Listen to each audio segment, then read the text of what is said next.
Salut les amis, aujourd'hui After Zap Image numéro 792. Pour débuter, je vais vous parler de l'appli numéro 1 sur le football. C'est évidemment OneFootball. Tous les liens sont dans la description. Application 100% gratuite qui est au top sur l'actualité, les résultats, les transferts, bref, tout est dans OneFootball. En plus de ça, vous avez la possibilité de personnaliser l'application, c'est-à-dire que vous pouvez sélectionner vos équipes favorites et vous allez donc recevoir toutes les infos qui concernent votre équipe favorite, que ce soit des résultats, des compositions d'équipe, des infos blessures, des infos transferts. Vous allez tout recevoir en notification en ce qui concerne votre équipe. Et puis évidemment, c'est une appli qui est hyper détaillée pour l'actualité. Regardez par exemple aujourd'hui la une de ce matin qui concerne Kylian Mbappé, puisque Mbappé devra faire son choix dans un an.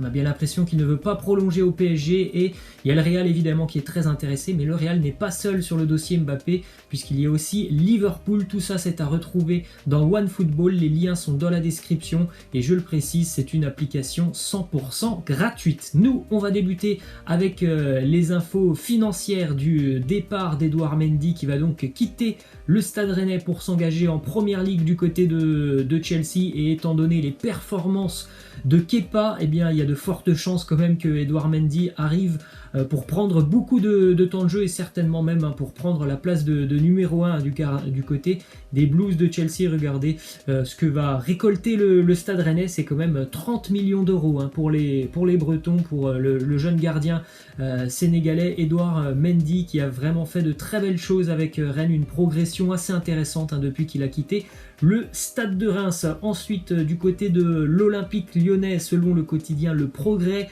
l'OL est déterminé à signer Lucas Paqueta, mais Lyon s'intéresse aussi au profil d'Alexander Sørloth, l'attaquant norvégien qui est très intéressant, qui a énormément marqué sur la dernière année, notamment avec son club de Trabzonspor en Turquie. Seul problème, c'est que ça va être certainement un transfert qui est très cher pour Sørloth. Et en plus de ça, Lyon n'est pas seul sur ce dossier. On sait notamment qu'il y a le RB Leipzig qui est très intéressé, et Lyon est aussi intéressé par un jeune joueur, Facundo Pellisteri. On poursuit avec une info mercato du côté de Bordeaux. On sait depuis le début d'année que les Girondins ont énormément de problèmes offensifs. Ils n'arrivent pas à se créer d'occasion.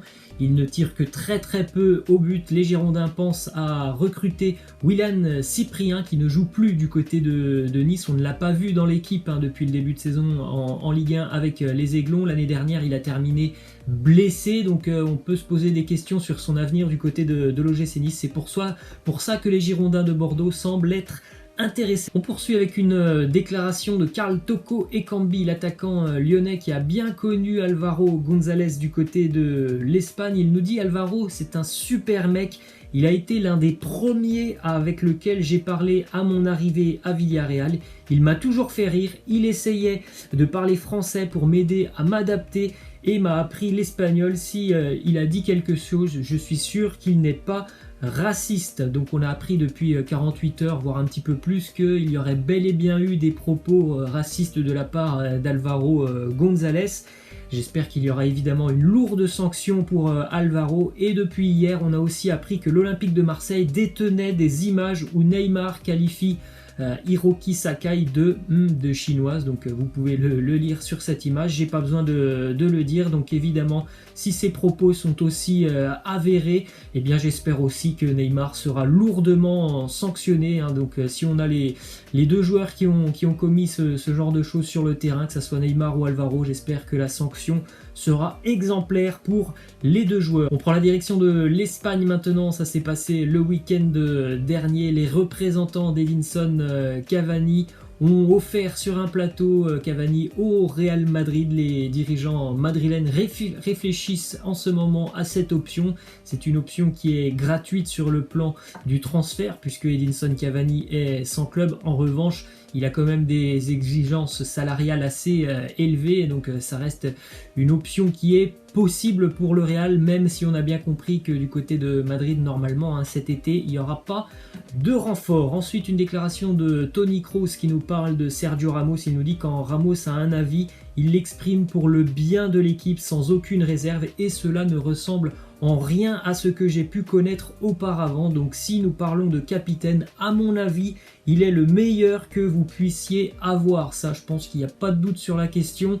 Des capitaines comme Ramos dans le monde du football, à l'heure actuelle, je ne vois personne qui arrive à la cheville de Sergio Ramos. On poursuit avec quelques infos du côté de Barcelone. Premièrement, info qui concerne Riqui Puig. On sait depuis ce week-end que Ronald Koeman ne compte pas spécialement sur lui cette année. On sait aussi que Koeman lui a demandé d'aller trouver du temps de jeu ailleurs en prêt. En revanche, les idées de Puig sont très claires, il veut continuer à Barcelone, il veut s'imposer et prendre du temps de jeu dans cette équipe. Donc voilà, lui son souhait c'est très simple, c'est de continuer avec le Barça. On a d'ailleurs cette déclaration qui montre la mentalité du jeune Riqui Puig qui a envie de réussir du côté de Barcelone.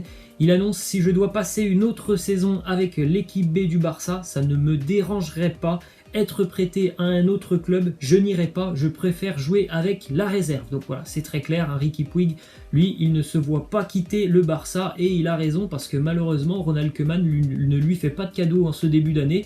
Il ne l'a même pas vu sur un terrain, qu'il lui a déjà annoncé qu'il ne comptait pas sur lui. On continue du côté de Barcelone avec cette info qui concerne El Pistolero. Luis Suarez, on l'a appris hier dans l'après-midi, l'Atlético Madrid s'est séparé d'Alvaro Morata qui retourne en Italie du côté de la Juventus. Le remplaçant du côté de l'Atlético, il était tout trouvé, c'est l'Uruguayen Luis Suarez. Hier dans l'après-midi, tout était finalisé. Luis Suarez allait quitter le Barça gratuitement, il n'y avait aucun problème, il renonçait même à sa dernière année de contrat avec le Barça. L'Atlético était ok, le Barça était ok, tout était carré dans ce dossier. Cependant, tout a changé dans la nuit. Bartomeu, le président du Barça, fait tout simplement encore une fois un petit coup de pute à l'un de ses joueurs, à savoir Luis Suarez. Il bloque Luis Suarez qui pour le moment ne peut pas partir du côté de l'Atlético.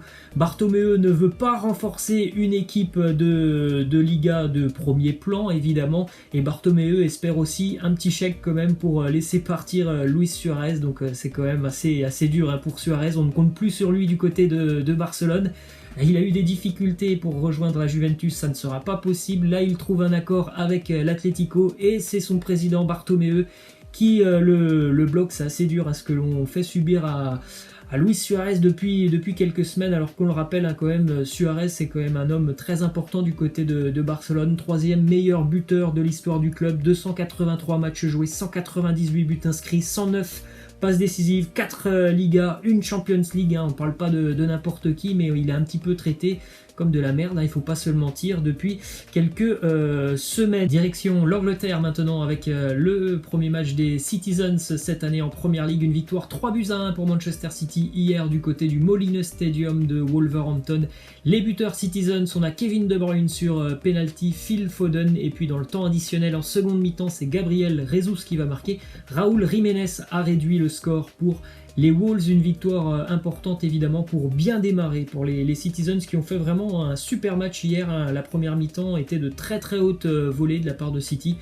Bon, les joueurs de Wolverhampton sont revenus avec de meilleures intentions en seconde mi-temps. Ça a été moins tranchant, on va dire, du côté de City, mais globalement, le match est vraiment très intéressant pour les Citizens hier, qui d'ailleurs remportent un 10e succès consécutif lors d'une première journée de Première Ligue. Ensuite, une déclaration de Guardiola qui se voit bien continuer du côté de City encore pendant de longues années. Il nous dit: j'aimerais rester ici plus longtemps, c'est un endroit que j'aime. Pour avoir un nouveau contrat, je dois le mériter. Ce club a atteint ses objectifs ces dernières années et il faut maintenir ses performances. Alors ça, c'est sa vision des choses. Il est vrai que Manchester City en Angleterre est maintenant installé comme certainement la meilleure équipe du pays avec Liverpool.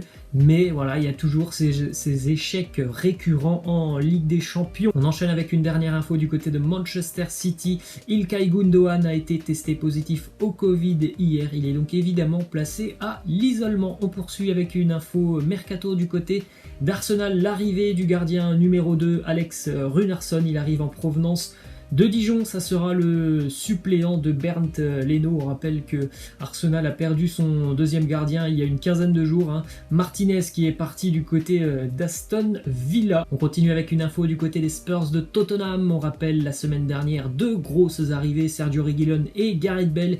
Les Spurs n'en ont pas terminé avec ce mercato Objectif de José Mourinho, recruter Jesse Lingard pour à peu près 30 millions d'euros, peut-être un petit peu moins. Jesse Lingard qui vit des années quand même assez compliquées du côté de Manchester. En plus, on a vu l'émergence de très jeunes joueurs de qualité du côté de Man U. Il a quand même très peu de chances de prendre une place dans cet effectif de Manchester, Jesse Lingard. Donc c'est peut-être vraiment le moment pour lui de changer d'air et pourquoi pas se relancer avec les Spurs de José Mourinho. On prend la direction de l'Italie maintenant avec la victoire du Milan hier face à Bologne 2-0. C'était la première journée de Serie A évidemment pour les Milanais. Une victoire importante pour bien démarrer, un doublé pour Zlatan Ibrahimovic, toujours très en forme et encore une fois dans le contenu, vraiment un match plus que satisfaisant de la part des Milanais. Il y a vraiment de très belles choses et ça, on l'a vu déjà depuis quelques mois, hein, depuis le restart du football il y a 3 mois en Italie. On voit vraiment un Milan très agréable à voir jouer, donc vraiment des signaux positifs pour une année qui devrait bien se passer du côté de Milan. Ensuite, info qui concerne la Roma qui ce week-end a été tenue en échec du côté de Vérone face au Hellas Vérone 0-0.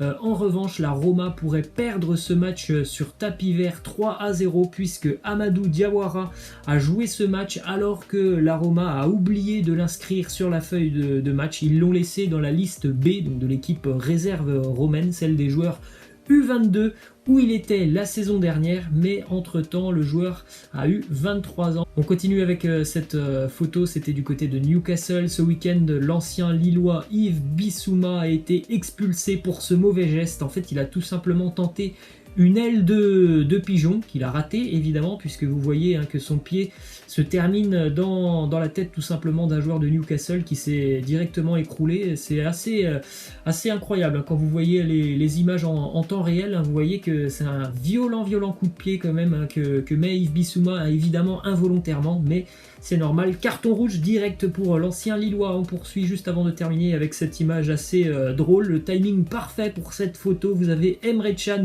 juste devant Axel Witsel et sa touffe de cheveux.